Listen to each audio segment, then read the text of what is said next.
बिस्मिल्लाहिर्रहमानिर्रहीम। तमाम स्टूडेंट्स को मेरी तरफ़ से अस्सलाम वालेकुम। जैसा कि तमाम स्टूडेंट्स को इल्म है, हमने क्लास 9th का फिज़िक्स है जिसका चैप्टर नंबर 3 जिसमें डायनेमिक्स कहते हैं वो स्टार्ट किया हुआ था। उसका जो प्रीवियस लेक्चर्स था उसमें हम लोगों ने फ्रिक्शंस के बारे में बड़ा डिटेल से डिस्कस किया था। फ्रिक्शन क्या होती है, अगर दो चीज़ों के दरमियान रुकावट है, मोशन है, तो आपके पास मोशन में रुकावट है तो आपके पास फ्रिक्शन होती है।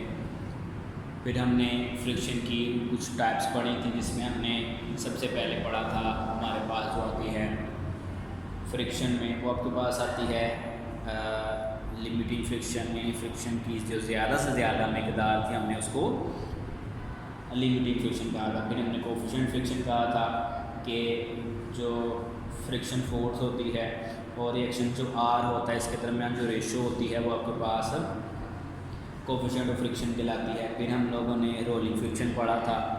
रोलिंग फ्रिक्शन हमने पढ़ा था रोल करने वाला जिसम और जिस सतह के ऊपर वो रोल कर रहा होता है वो आपके पास रोलिंग फ्रिक्शन कहलाती है।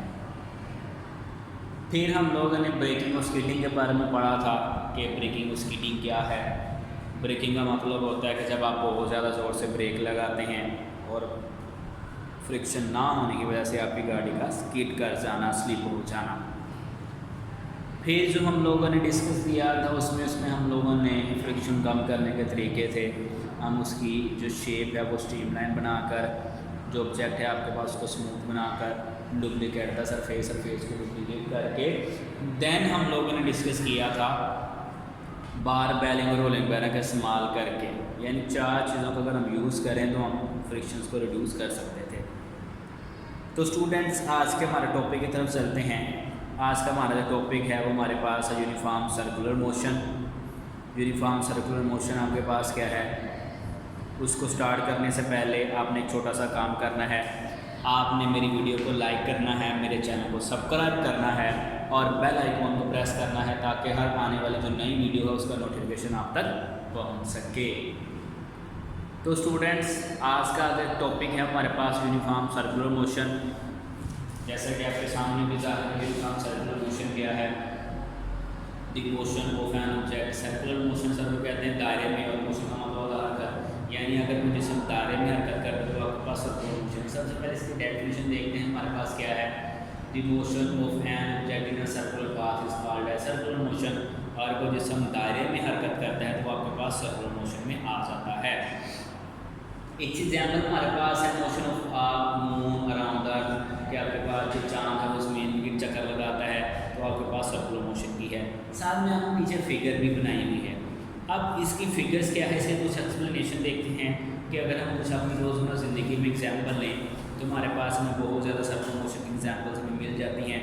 जैसे हमारे पास है we come across many things in our daily life that are moving along circular path. हमें बहुत सी ऐसी चीज़ें मिलती हैं अपनी रोज़मर्रा ज़िंदगी में जो दायरे में हरकत करती हैं। टेक अ स्मॉल स्टोन, एक छोटा सा पत्थर लें जैसे लिया और आप को क्या करते हैं, tight at one end of string and keep the other end of the string in your hand, कि आप जो है इसको दायरे के साथ बांध और दूसरा हिस्सा है वो अपने हाथ में रखें। जो वो ऑब्जेक्ट है या इनिशियल पॉइंट है जहाँ पे आप उसको घुमाएंगे। Now rotate the stone holding the string, आप वो क्या करें, आप जो पत्थर है उसको घुमाना शुरू कर दें दायरे में। The stone will move in a circular path, वो दायरे में घूमना शुरू कर देता है। The motion of stone will be called as circular motion, वही आपके पास सर्कुलर मोशन है। क्यों, क्योंकि वो दायरे में घूम रहा है। इसी तरह से हमने एग्जाम्पल पढ़ी जो चांद जो है वो ज़मीन के चक्कर लगाता है आपके पास सर्कुलर मोशन है। अमूमन वो अगर आप देखा जाए तो तमाम जो मुसलमान हैं वो खाना काबा के चक्कर लगाते हैं तो वो भी आपके पास सर्कुलर मोशन की एग्जाम्पल आएगी। उसके बाद जो रात का दिन में आना, दिन का रात में जाना, वो भी आपके पास सर्कुलर, यानी चल रहे हैं एक मुश्किल रास्ते पर चल रहे हैं, वो आपके पास सर्कुलर मोशन में आ जाता है।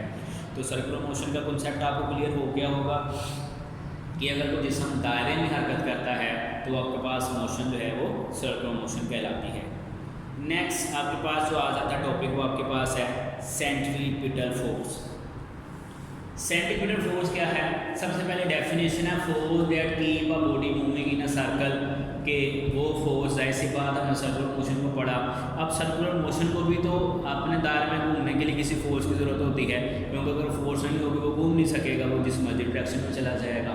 अब force that keeps a body moving in a circle, यानी वो फोर्स जो एक जिस्म को दायरे में हरकत करवाने पर मजबूर करती है, वो आपके पास कहलाती है सेंट्रीपिटल फोर्स।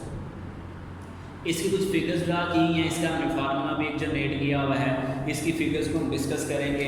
इसकी फिगर्स को डिस्कस करने के लिए सबसे पहले हम देखते हैं, हमारे पास कहता है consider a body tied to the end of a string. जैसे हमने देखा कि बॉडी है जिसको स्ट्रिंग के साथ बांधा हुआ, सांडों के ऊपर पत्थर है जिसको बांधा हुआ है, moving in a uniform circular path, जो दायरे में घूम रहा है। अब बॉडी है the tendency to move in a straight line due to inertia, inertia की वजह से वो जिस्म घूमता रहता है। The string to which the body is tied keep its moving in a circle by pulling the body outward the center of the circle, कि वो जो है वो जिस्म को दायरे में घुमाती रहती है, बार बार घुमाती रहती है। The string pull the body perpendicular to its motion. This pulling force continue change the direction of motion and making remain toward the center of the circle.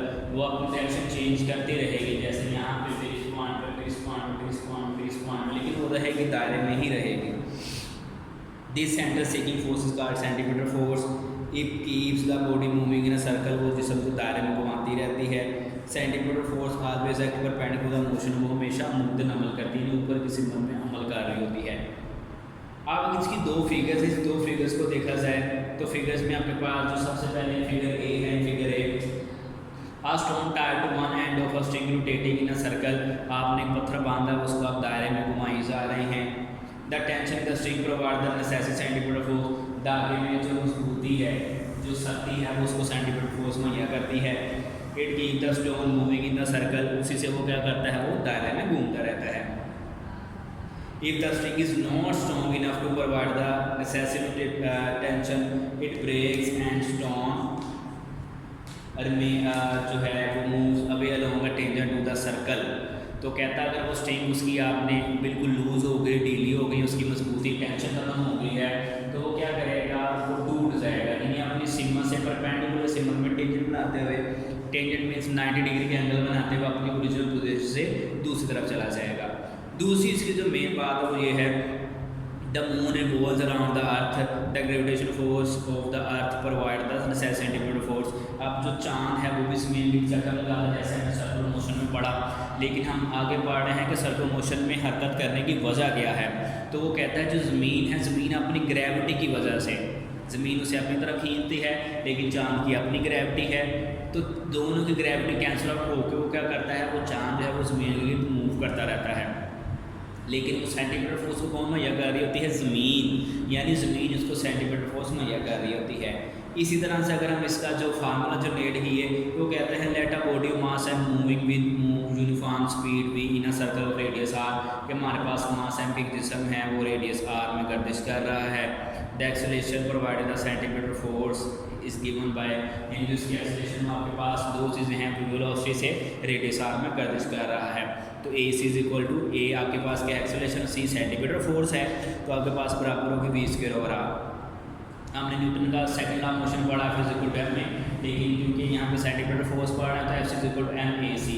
अब इस ए सी की जगह पे अप्लाई कर देंगे तो एफ सी किसके बराबर आ जाएगा, m v square over r. यानी सेंटीमीटर फोर्स के लिए जो आपके पास फोर्स रिक्वायर होगी वो तीन चीज़ों पे डिपेंड करेगी, मास पे, उसकी वेलोसिटी पे और उसके रेडियस आर पे।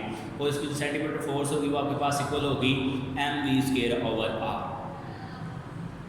नेक्स्ट जो आपके पास और भी ज़्यादा मोस्ट इंपॉर्टेंट टॉपिक है वो आपके पास है सेंट्रीफ्यूगल फोर्स। सेंटीमीटर फोर्स के बाद आपके पास आ जाएगा सेंट्रीफ्यूगल फोर्स। अब सेंट्रीफ्यूगल फोर्स क्या है, centimetre force reaction that pull the string outward is called as centrifugal force. इस डेफिनेशन को समझने से पहले हम ये देखते हैं कि सेंट्रीफ्यूगल फोर्स है क्या, सेंट्रीफ्यूगल फोर्स किसको कहते हैं। तो हमने देखा कि सेंट्रीमीटर फोर्स है वो दायरे में हरकत करवाने पर मजबूर करती है। अब कोई तो ऐसी चीज़ होगी जो दायरे से बाहर की तरफ अमल करती है, जब वो टूटता है, वो किसी पद में जाता है, तो बाहर की तरफ भी तो कोई ना कोई फोर्स होगी जो उसको होल्ड करती है।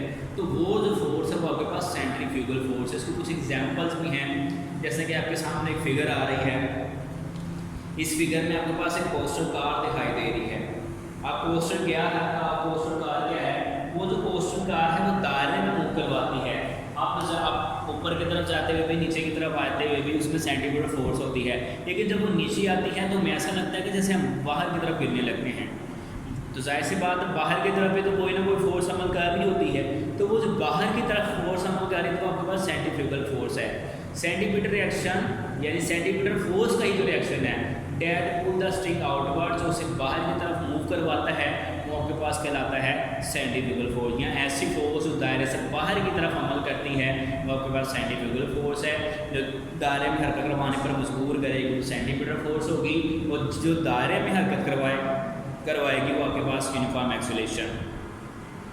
तो स्टूडेंट्स आज हमारे पास जो हमने टॉपिक डिस्कस किया यूनिफॉर्म एक्सेलरेशन का था, जिसमें हम लोगों ने 3 चीज़ों को डिस्कस किया। यूनिफॉर्म सर्कुलर मोशन को डिटेल से डिस्कस किया, सेंटीमीटर फोर्स को डिटेल से डिस्कस किया, और सेंट्रीफ्यूगल फोर्स को जो है वो डिटेल से डिस्कस किया। उम्मीद है आपको ये मेरी वीडियो पसंद आई होगी। इस वीडियो को बनाने का मकसद आपको इन टॉपिक से आगाह करना है, इनसे रोशनास करवाना है। इंशाल्लाह मज़ीद फिज़िक्स के एक नए टॉपिक के साथ, फिज़िक्स की नई वीडियो के साथ आपके सामने हाज़िर होंगे। तब तक के लिए अपने अपना बहुत ज़्यादा ख्याल रखना है, हमें दुआ में याद रखना है। तब तक के लिए अल्लाह हाफ़िज़।